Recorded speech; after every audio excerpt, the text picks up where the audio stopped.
Distance learning does well is dependent on many factors, including solid instructional design. This video will discuss issues in providing good distance learning and also provide some strategies and insight based on lessons learned pertaining to best practices. When the majority of the nation's institutions shifted to using the internet to facilitate the delivery of instruction in 2020, several struggles ensued. Besides having faculty who were not adequately trained to deliver online instruction, we also had students who never learned how to be an online student. Additionally, closed campuses brought with it a group of students who had unexpected food and shelter insecurities.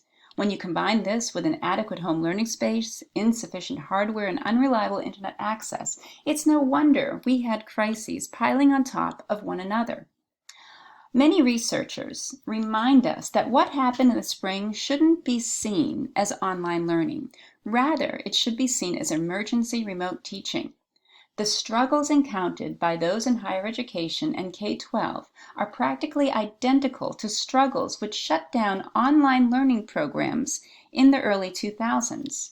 The comparison got me thinking about the change process and common barriers that actually inhibit that process. This graphic, Framing Gaps in the Change Process, comes from a great article by Peter Kang. At the beginning of the pandemic, faculty and students weren't always provided with the skills required to be strong online teachers and learners. This made a lot of people anxious about what they were doing. Additionally, not having the right resources made people pretty frustrated. Further, researchers Rovai, Downey, and Kentnor all agree that the difference between a failing online program and a successful one comes down to pedagogy, which requires skills and resources, as well as buy-in among faculty, which can be helped with a shared vision and a clear action plan. While a free pass may have been given in the spring of 2020, it certainly was not granted in the fall. Higher education institutions, as well as others, share in the responsibility in making sure students and staff have what they need to be successful. Throughout the COVID crisis, higher education faculty members who transitioned from in-person to online learning quickly learned that their normal pedagogies or teaching methods they applied in the transitional or the traditional classroom didn't easily translate to the online learning environment. Many researchers recommend applying principles which have been used in traditional learning environments for years. Basically, universal design for learning principles. UDL principles are, simply put, based on best instructional practices. These include providing multiple means of representation, like hosting or posting slides of the transcript of a lecture, in addition to maybe a video recording of the lecture with some guided notes to go along with it. These also include providing multiple means of action and expression, such as considering the offering of 2 or 3 different options for completing an assignment instead of one, or using an app like VoiceThread or Flipgrid for class discussions. These also include providing multiple means of engagement, and this might look at like Zoom check-ins, announcements, text messages.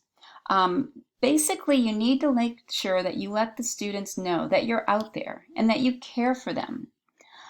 When you're participating in synchronous learning environments, things like animated random name pickers are great for calling on students when you can't tell if they're engaged.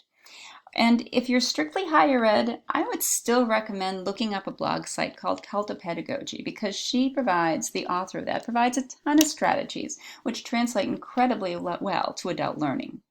Bottom line, those students and faculty members who have met the most success with online learning have engaged in instruction that's well organized, that incorporates a high degree of instructor interaction, whether it's synchronous or asynchronous, and provides flexibility and learning.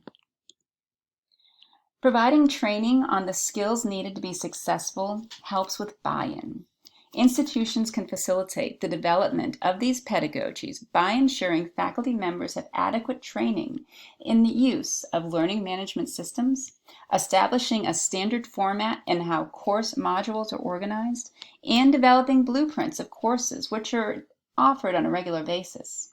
These practices help take the logistical work off the plate of the instructor so that they have more time to research and implement best instructional practices to help their students succeed. While there are many applications out there which consist in making online learning more engaging for the student, instructors need to remember that these same apps usually take a fair amount of bandwidth or data, things that students who live in a remote area or who rely on their mobile phone to do coursework may not easily have. Researchers remind those delivering instruction in an online learning environment to make sure the lectures are recorded for future reference, to test any applications used in coursework, and to have a backup plan, because as wonderful as technology is, it doesn't always work the way it should. While the professor will continue to have a significant influence on the learning process, they must keep in mind they are no longer responsible for delivering all of the knowledge or even providing all of the sources for learning, but they must maintain a critical role as a guide, a facilitator, and an assessor of learning. While the professor will continue to have significant influence on the learning process, they must keep in mind that they are no longer responsible for delivering all of the knowledge or even providing all of the sources for learning, but they must maintain a critical role as a guide, a facilitator, and an assessor of learning. Though the COVID crisis will ultimately subside, the implications of the pandemic will continue to be felt in education for years to come. Distance learning is a facet of education that will continue to evolve, but will never go away, as long as there are individuals who have a need or desire to expand their knowledge, but who are not able to attend class in a face-to-face learning environment. Thank you so much for listening. If you'd like to reach out, feel free to email me, follow me on Twitter, or connect via LinkedIn.